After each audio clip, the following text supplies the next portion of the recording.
What's up, Lakers fans? Austin chuckles because I don't know, this thing spins for a little bit when you say go live. It takes like a good 10 seconds before it actually goes live. And so you're just sitting there staring at it before you say something. I am Shane Jackson. Joining with me, as always, is Austin Case. We are going live on this Wednesday, November 10th edition of the Lakers Theory podcast. And that is because the Lakers just outlasted the Miami Heat in overtime, 120 to 117. Uh, I don't know. There was a lot of things that happened in this game. It was crazy. I will give the floor to you first, Austin. What is your big takeaway from the game where the Lakers went, won by 3 in overtime and they moved to 7-5 on the year and 3-3 without their star player in LeBron James? Honestly, I'm just happy that they were able to beat this team. Like, especially without LeBron, I kind of anticipated that this might be a loss. So it was nice to see them get the win tonight. And honestly, like the game was pretty boring up until maybe 3.5, 4 minutes left. And so up until that point, I was just kind of watching basketball, just chilling, really. But then there late, it finally got interesting, and I thought there were some dumb shot choices down the stretch there, but everything worked out. Yeah, it was weird. So we were messaging back and forth right before this game started. Right before the game, you found out that Rondo and Reeves weren't going to be available tonight. And then kind of the injury reports just kept piling up. Like it felt like, I think Vogel said that, LeBron was maybe still a ways away. THT was still a ways away. And it was just seemed all bad news. And I texted you and I was like, we may not have to do a podcast tonight because the Heat may run this team out of the gym. Obviously the Heat were dealing with injuries as well because Jimmy Butler got hurt during that game. But I had low expectations going in. And then I was pleased with kind of the effort right away from the Lakers. I thought eventually we'd catch up to them because they were so short-handed. Their bench was not deep at all. I thought, the energy that they were exerting out there, it was going to eventually catch up on them. But that didn't happen. And they went all the way up into overtime. And I thought they showed a lot of fight all the way through.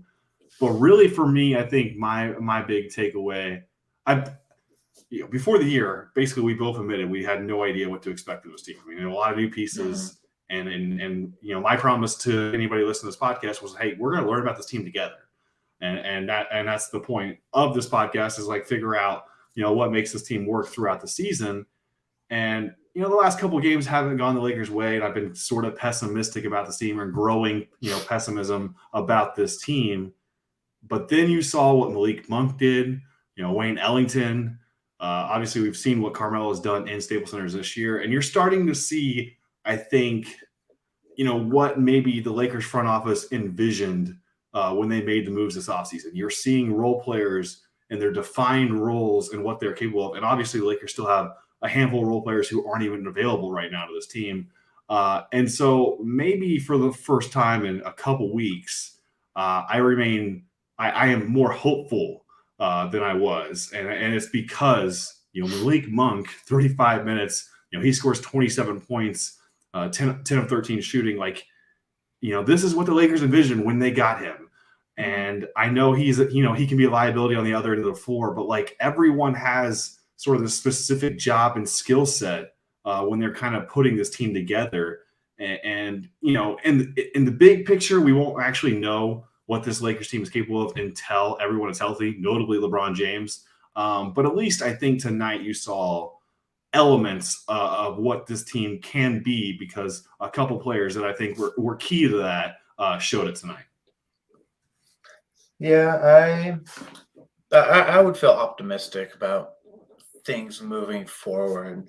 Like I still have concerns. Like I'm still on the fence about Russ even fitting with, like I know he had a great he did well tonight, but he still had 8 turnovers, and some of those came at the worst times in the game, and that's a normal thing that's happened a handful of times. So I'm still worried from that aspect because they, honestly, I felt like they kind of let this game get away from them. They still won, but they Mhm. had to do it in overtime. So, Yeah. um, that's an issue that's been in every game for them. Um, so I mean that's something that I still worry about. But I mean, yeah, guys like Monk coming in 27 points, like that's big time. Yeah. Yeah, that's what we thought he would be able to do when he's on this team. So yeah, I look forward. I'm excited still. Yeah, I mean, I don't want to, make these sweeping proclamations about, this team's now going to win the title and all that stuff, but just because they beat the Heat, Jimmy Butler less Heat by 3 points overtime. I'm not saying that. I think there are at least moments of tonight that made me at least understand maybe some of the moves because obviously the offseason in general has been kind of a talking point the last 24 hours ever since the Alex Caruso interview aired. And Lakers fans obviously frustrated with the fact that he is not on this team. So, yeah, I think that was the first thing that came to my mind.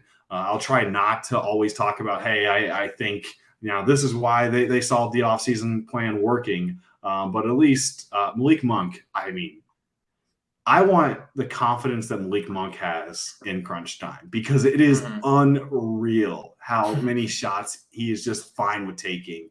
And Mhm. he thinks literally he can make a shot on anybody. It's honestly incredible. And tonight wasn't the first time he's done that, but Mhm. he's been a joy to watch from the start of the season. Obviously, he got torched on a bunch of back cuts on the other end of the floor, which is kind of the full spectrum of the Malik Monk experience. But offensively, he was as good as he could get, as anyone could get, and it was a lot of fun to watch.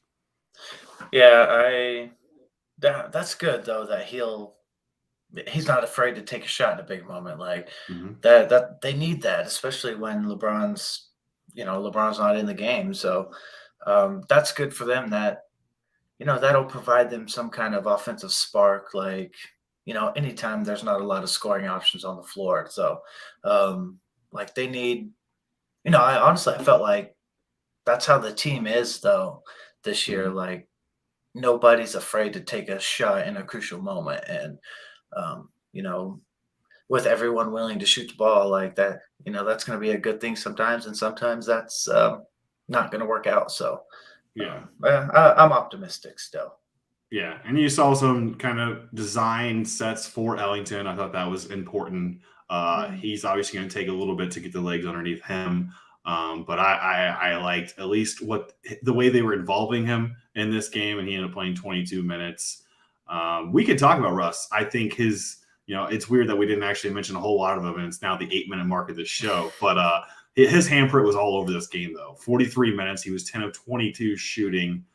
Finishes with 25 points and 12 rebounds and 14 assists. And honestly, outside of that ridiculous shot to end regulation, the three from the right wing, I thought he was as perfect as you could be down the stretch. I almost have gotten used to kind of the Russell Westbrook experience being, hey, he's gonna when the game's on the line or down the stretch, he's gonna make some stupid turnover and Mhm. force some shot. But instead, he was driving the rim. He kicked it to Malik Monk on one of those big shots. He could have kicked another shot to Malik Monk that he missed. And I just thought he was doing a great job of facilitating. He took some risky lobs to AD, both down the stretch Mhm. of regulation and in overtime. And I just thought, when it mattered, he was really good outside of that final shot in regulation. And he's still, I mean, it's still a long way to go to figure out if he's going to be able to fit on this team. But I thought tonight was one of his better games overall. I think, and he had some bad moments as well. I mean, Mhm. it's Mhm. Russell Westbrook we're talking about. Like, he's not going to play that much and not have moments where you're kind of screaming at your TV. What do you think about Russ? uh, yeah, I mean, outside of those, just kind of the miscommunication lobs and stuff like, I never felt like I was, blaming him for Mhm. anything in the game outside of just a few mistakes that he kind of forced. But yeah, I mean, the shot there at the end of regulation, I was kind of like, out of all the people on the court, why is he the one taking the shot?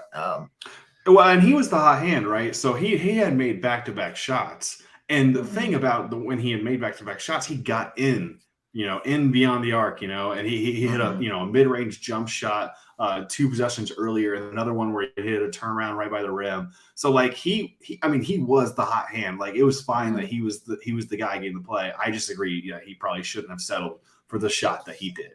And honestly, the Lakers have done that this season on some of the bigger moments. They've settled for shots that it's been questionable. So, anything else from this game that stood out to you? I don't think so. No, not really. Yeah. I felt like AD was pretty aggressive, which is always nice to see. Yeah. I feel confident in them winning if he's aggressive like that. So his defense was pretty good.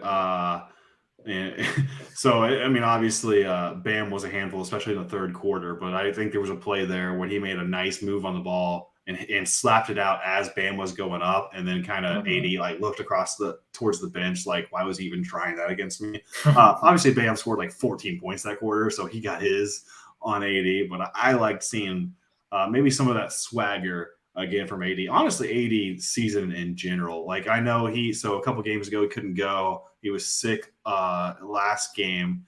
But his season in general, I don't know. He was one of the few people that cared about the preseason, and I think it's shown early just how much he cares, and he wants to put last season behind him.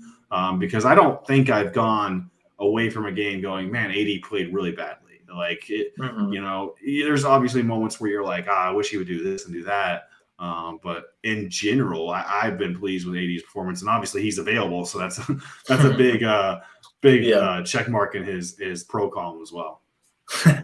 Yeah, whatever he did this offseason, it's paying off early because I feel like anytime he's on the floor, I'm like, he hurt something.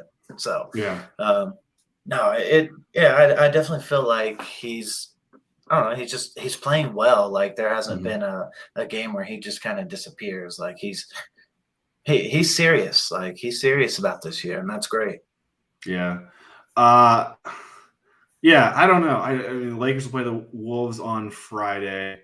I don't know. I honestly chalked this up to a loss, and it didn't happen. So I'm not sure what to expect moving forward. But obviously, if they're only going to play, 8 or 9 guys, it's going to be tough to kind of rebound from an overtime win just a couple of days later. So we'll see. Some of those other guys are available. Did you have anything else? I know kind of we haven't talked in about a week or whatever, but like in big picture view, I mean, is your thoughts on this team still similar to what it was the last time we spoke, or even entering the year, or have you changed your expectations based off maybe some recent results? I don't know. I still feel like I'm on the fence. Like, yeah, I firmly believe that the Lakers will be in the playoffs. I have no doubts about that. How far they go, based on how they're playing right now, I have no idea. So there's still a lot of things to figure out. I feel like once these handful of guys that haven't even seen the court yet this season, I feel like once those guys get back, you kind of have to reset the chemistry button because they have to work in 4 more guys. So it's going to be a process, but I think once they're able to mesh and just get that on court time together, it'll be a different story. Yeah, that was the frustrating part about last year, right? So they had a lot of new faces last year as well. And then they dealt with injuries, and it just felt like they never had a good time to like sync everybody up before the postseason run. Hopefully, obviously, we do not have to wait all the way up until the playoffs as well. I didn't want you to make predictions or change your predictions based off what you expect from the Lakers after 12 games. I think that would be foolish. I just thought I would take a temperature check on the Lakers, and you seem to be about the similar to where they were 12, before these past 12 games, and I think I'm similar as well. I don't really want to. I want to wait to properly analyze this team when they got some of the they're fully healthy and full force, and right now they just haven't been that all year. So then we can start assessing maybe their title potential. But at the end of the day, as long as they have LeBron and AD, I'm going to feel pretty good about their chances of playing in that final series. So that's going to do it for this edition of the Lakers Theory podcast. Again, we'll go live, every few games and do this just whenever we are available. Austin lives in the Midwest time zone, so this is after midnight his time, but he's still doing it. So credit to him for sticking it out. But make sure you're following us on all social media platforms. We're on Facebook, YouTube, and Twitter at Lakers Theory on all of them. And we will go live, and you'll get a notification when we go live if you're following. So he's Austin Case. I'm Shane Jackson. Thank you so much for listening to the Lakers Theory podcast, and see you next time, Lakers fans.